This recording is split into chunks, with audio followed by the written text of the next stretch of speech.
Hello and welcome to Old Lady Plays. I'm Kate, the old lady, and this is To Dare Is To Do, episode 32 of A Spurs Save. And yes, there's no face cam because this episode has been filmed over the last, 3.25 hours, as I worked my way through the off-season and the transfer market and all of that. So, rather than have the face cam on and have it hopping back and forth and blah, blah, blah. So I've just left it off for this episode. It will return for next episode when we start the games. Anyway, let's go and see how we've gotten on. So let's look at a few things here. Didn't go there. That's what I want to see. So, the fans player of the season, Harry Kane, 34%, but he only got him just ahead of Ben Davis and Hugo Lloris. The goal of the season, as I recall, was a pretty good one. So, let's have a quick look at it. If I remember this goal correctly, this was a pretty decent shot.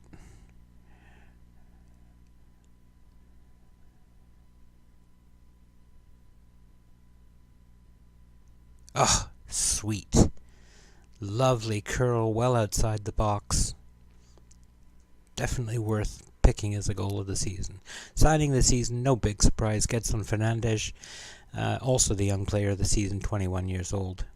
He's been a delight for us. Season review.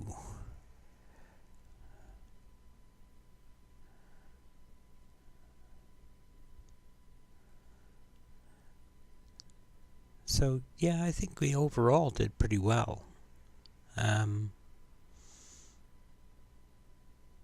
Barring, unfortunately, our only loss in the Premier Division this year. Average attendance was 100%. I like that. We only used 25 players. Kind of surprised about that. I would have thought there would be more, but I guess I didn't use all that many lower level players.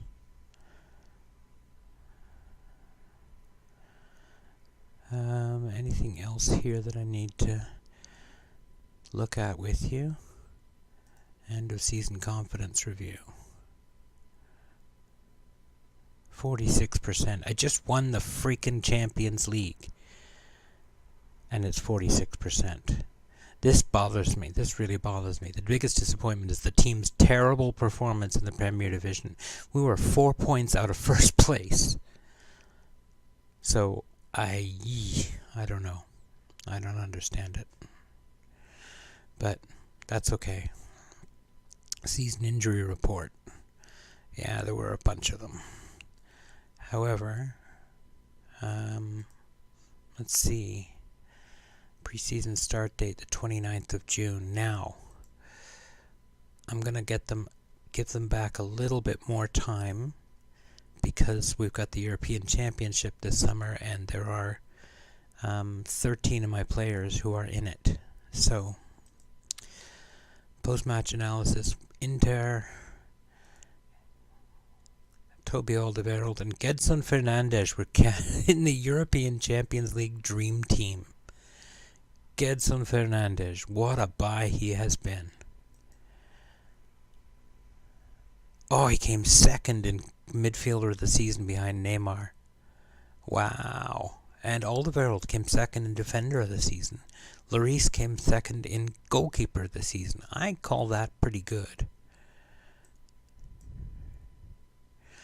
Alright. Shall we do the end of season team meeting? Yeah, let's do it. What do we plan for next season?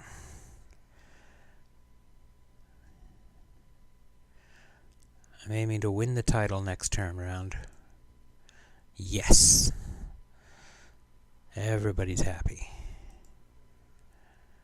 Good stuff. Alright, so that's pretty good. Alright, we'll be back when I have more to talk about. Alright? Alright, this is definitely worth seeing, the commercial summary. We are up 21 million in sponsorship.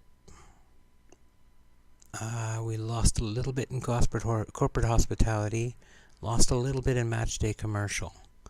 But we're up in competition prize money. We're up in broadcast revenue.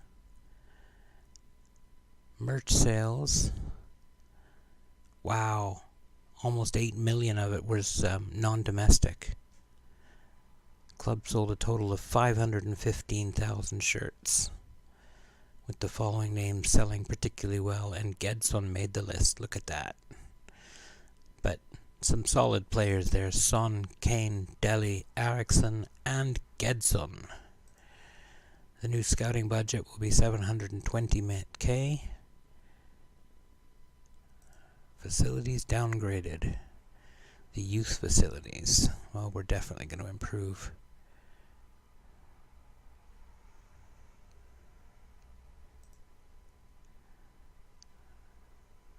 We approved this request. That's good.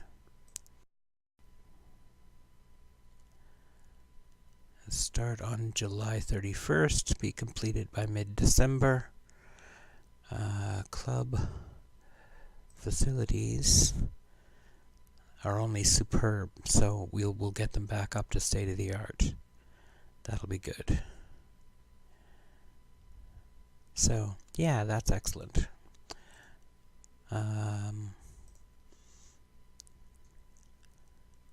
Harry Maguire.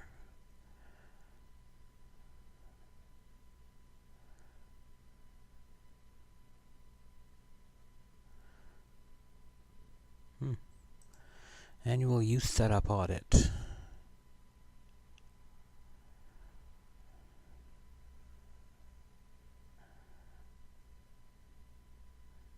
Yeah, okay. That's going to be it for this little bit, and I'll be back again with some more. Just had to show you this bit. The Spurs are now the most reputable team in the world. Full 5 stars. I think that's pretty nifty. Yay! Okay, just a few more things to show you now. If I can get back over here, there we go. The Premier Division title odds. We are now at the end of July. The European Championships went this year, the Euro 2020, and Belgium won it over Switzerland. So that was rather good. A few of my players went right to the final, so yay. Our pre-season title odds are 3-1 behind Liverpool's 5-2. We've had a bit of a manager merry-go-round. Liverpool is now managed by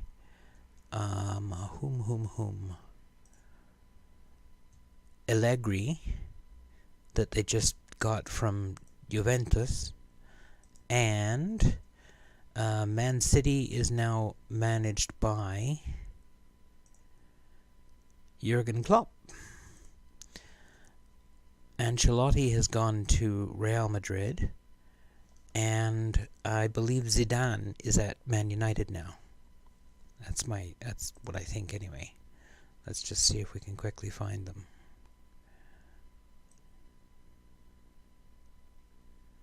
Man United.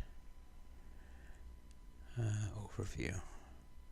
Yes, Zinedine Zidane is the manager.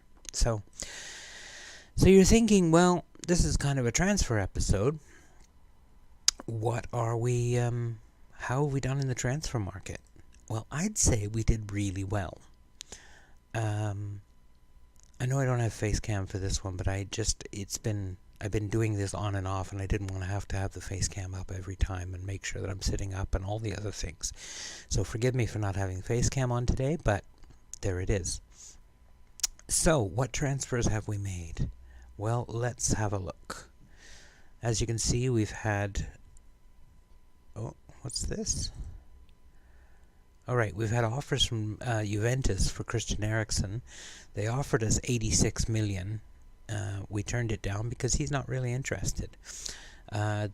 Paris Saint-Germain came back in with a bid for Harry Kane, and it was 149 million. I rejected it because I had the thing set on reject all transfer offers, and Harry was actually okay with it. I guess because we won the Champions League, he was all right, and when we rejected the 149 million, Paris stopped being interested in him, so we kept him. So hurrah!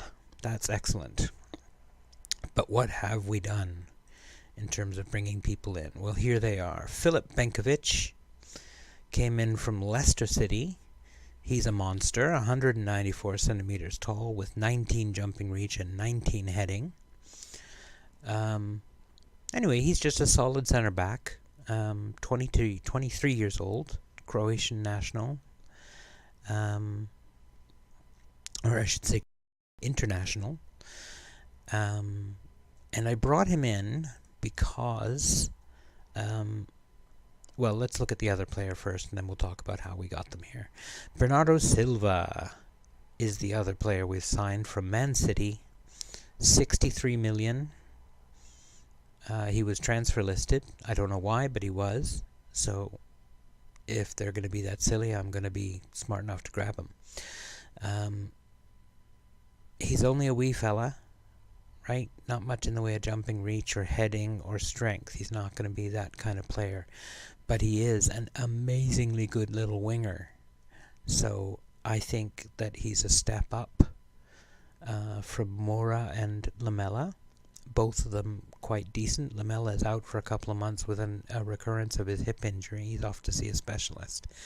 So those are the two big ins, is Benkovic and Silva. And I probably won't bring in anything else because we don't really need anyone, and we've already got a full squad. In fact, we've got such a full squad that I've had to loan out a couple of players that I would have otherwise kept. Mark and Josh Onema would have gone out, and Cameron Carter-Vickers is just about to join them. Paulo Gazzaniga has been sold to West Brom. They came in with a reasonable bid for him, so, well, after a bit of back and forth, but I'm okay with this. We still have, of course, Lloris and Butland. Lloris is slowing down a little bit. He's down to 3 stars. He is, what, 36 now? 33. Okay, so he should be still good for a bit yet. But Butland is a good backup. He's doing a great job for us. So I'm not the least bit worried about goalkeeper. I think that's a spot where we're pretty safe. So who else? Right, Vertonghen is slowing down rather noticeably.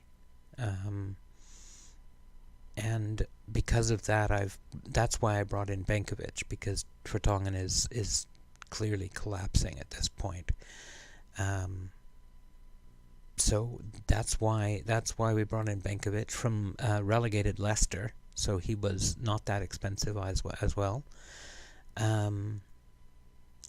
So yeah, Benkovic and Bernardo Silva, I think, are really great additions to the team. They're both really strong. Of course, we also have Georges, who's come back from his loan to San Sebastian to give us a backup left back, and he's got his work permit now, so he's all right. Juan Voith is going to go out on loan because, again, we don't have space for him in the squad. We do have 4 center backs. We've got Toby Alderweireld, Jan Vertonghen, Benkovic, and Sanchez. Plus, in a pinch, we have Eric Dyer and Christopher Ayer, who can both play center back. So we're well set there. Our right backs are Trippier and Aurier. Left backs, Davis and George. Both good there. I'm happy with that. Midfielders, we've got Fernandes, Eriksson, and Ali for that spot, or this spot. Eric Dyer, along with Ayer and Dembele, and to a lesser extent Sissoko, although if Sissoko wanted to leave, I'd be okay with that at this point. He's done all right for us, but I you know, if he wants more football, I can see that. We've got Silva, who will play on the right wing, probably Ali in this front spot, and Gnabry or Son Heung-min on the left, I should say. Silva will be backed up by Mora, and Lamela will back up Dele in the center. So that's where we're looking at there. Harry Kane, of course, backed up by Kasper Dolberg, who's away at the Olympics right now. So we have a few players away at the Olympics. Aurier is away. Son Heung-min, Aurier, Dolberg, and Eriksson are all away at the Olympics. So there you go. I'm pretty happy with the way the squad looks this season. I think we're really in a good spot, and the fans are over the moon about Bernardo Silva. Bringing in a global superstar, somebody well known around the world. This is where our reputation boost has come in, because he was also wanted by Real and Barcelona, and he chose to come to us. So we're pretty pleased about that. We start our season pretty much inevitably with Liverpool in the Community Shield, and then Liverpool again in the Premier Division. And a little later that month we play Man City in the European Super Cup, right before we play Man City in the Premier Division. So there's gonna be some interesting I can see these being our first 2 episodes right here, and we'll see how we do against them. But there's your transfer episode. I don't tend to do a huge amount of transfers. I tend to be fairly picky about who I bring in, and I only bring in 1 or 2 players a season. And the reason for that is I want to make sure that we keep up our match cohesion, that our dressing room atmosphere and managerial support remain really good. The hierarchy is still pretty good. The only people who aren't supporting me yet are the new guys, Bernardo Silva, Jorge, and Benkovic. And they're also the 3 who are not yet in any social groups, so I'm sure they will at some point. But yeah, I think overall things are going very well.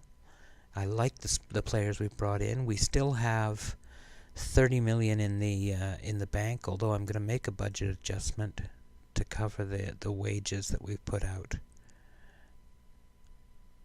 There we go. So we've got 21 million in the bank in the transfer budget. But as I said, I don't really see us bringing in anybody else. I don't think we need anybody else to make this work. So yeah, that's how things have gone, and I'm really pleased about it. I think we've put together a really good team. Can we challenge for the Champions League again this season? I hope so. We are a better team than we were last year, so let's see if we can make that pay. Anyway, that's going to do it for this episode. I hope you've enjoyed it, and yeah, drop a like if you have, hit subscribe, drop a comment. We love to have comments. What do you think of the new players? Bernardo Silva, I mean, that's a catch. I'm pretty pleased with that. He's only 25. And he signed a 5-year deal with us, so he's ready to be here for a while. So yeah, I'm really pleased. I think things have gone really well, and I hope you have a great day, and take care.